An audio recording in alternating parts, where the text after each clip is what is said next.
I listened to 13 audiobooks in November. One of them I listened to twice, so that's 14, but we're gonna go with 13. Let's go through them. First audiobook that I finished, and this is the one that I did twice, was Air of Fire by Sarah J. Maas. It's my second time going through the Throne of Glass series and my first time doing it through audiobook. I use Libby and my Spotify for all of my audiobooks. And this one I was in the queue for forever for Libby. And once I finally got it, I had 2 weeks. I finished it in a week and I was like, hey, I've still got this, we're going again. I appreciated this one differently second time around. First time around, I did think it was slow, but I still really liked it. Second time around, I also still thought that it was slow, but I really appreciated the character growth from Selena and the transition she goes through. First time I read this, I had no idea where things were going with Rowan.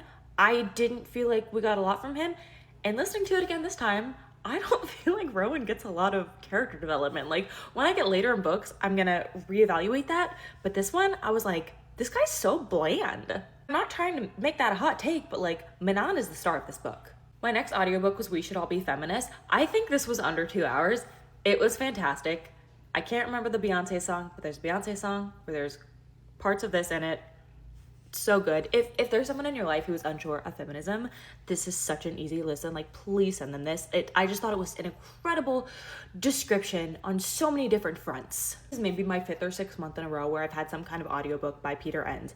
This one is Exodus for Normal People, a guide to the story and the history of the second book of the Bible. From someone who grew up within religion and also anti-intellectualism, I'm really appreciating approaching the things I was taught as a child from a scholarly view, because the reality is, with something as ancient as the Bible and the documents that it came from, there is so much to study. I want to have a deeper understanding of what I choose to believe and choose not to believe, and be able to make those decisions for myself instead of just going by a tradition I was presented with from birth. Peter Enns is one of my favorite scholars to be educated by.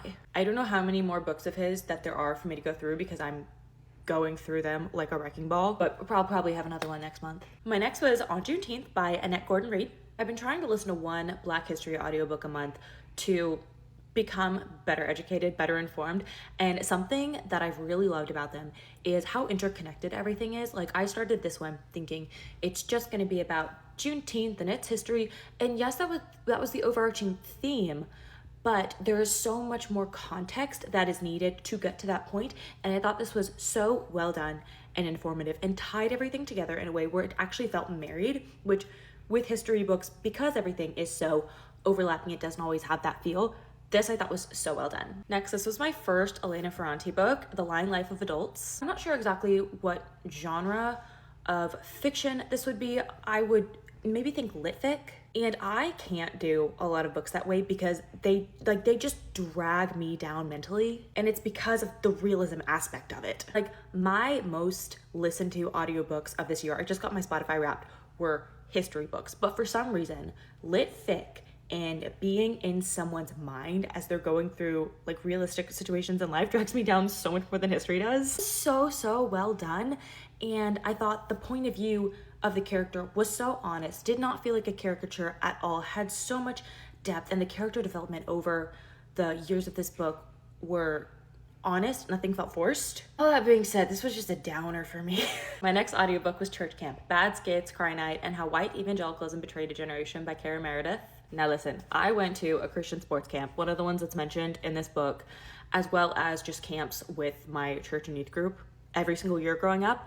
And then I think 2 or 3 years out of college, every summer, I went and worked at the camp that I grew up going to for literal pennies instead of going and actually doing something with my life because I was so recruited, which is kind of how these things work. I now as an adult have a view of so much of it where you see how manipulative it really is. Like the Cry Night, you are manipulated into a Cry Night. And hearing the point of view of Kara, who was a speaker at church camps and had to instigate and manipulate these Cry Nights to get as many salvations as possible, for me, I felt was very healing because it was almost like an apology from her to kids who have then gone through it as campers.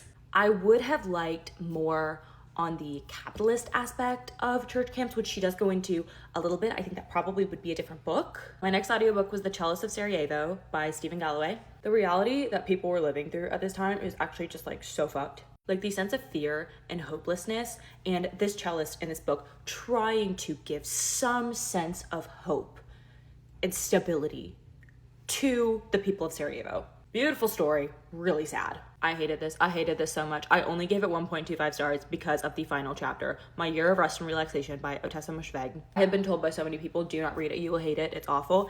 And I'm just one of those people who's like, I need to see for myself, like, don't touch the stove, it's hot. I'm the person who's gonna touch the stove just to see. That's how this book was to me. I just had to know. Entitled White Woman, that's all it is. Entitled White Woman, horrible friend, so self-indulgent, the victim mindset. If you need to do this, do it on audiobook so you can go so fast and just see how horrible it is and get it over with. Ask Not, The Kennedys and the Women They Destroyed by Maureen Callahan. This felt a bit more tabloid-esque than I'd wanted. I wanted like a true history on the women that the Kennedy family has destroyed their lives. And I did get that, but it also felt like super gossipy in a way that was like, okay, maybe you heard that, but you can't prove that that's actually a part of the story, acting as if it truly was. And that was definitely a downfall of this book for me. So the Kennedy men suck so much more than I thought.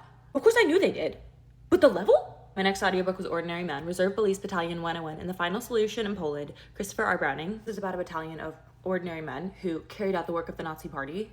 It's so uncomfortable and eye-opening how ordinary men can be made to do such horrendous things. For me, the most disturbing part of this book was memos, like real memos that were taken and then put into the book, and the language of dehumanization that is used. It makes me sick again just thinking about it. This was very difficult, but I like just so necessary for education on how dehumanization happens. Next is Mistborn. I did this as an immersive read, so I read the book while listening to the audiobook because there were certain points of view where I was really struggling to focus. I do not like this as an audiobook, to be honest with you, because I felt like how the narrator narrated Vin, the teenage girl's point of view, was not true to character. That being said, I did need this for the male point of view because I just couldn't connect with them. And my final one that I finished like on midnight before it became December was A Court of Wings and Ruin by Sarah J Maas. First time listening to it, but second time going through the ACOTAR series. It's just a comfort read, and I'm so thankful that I can start December with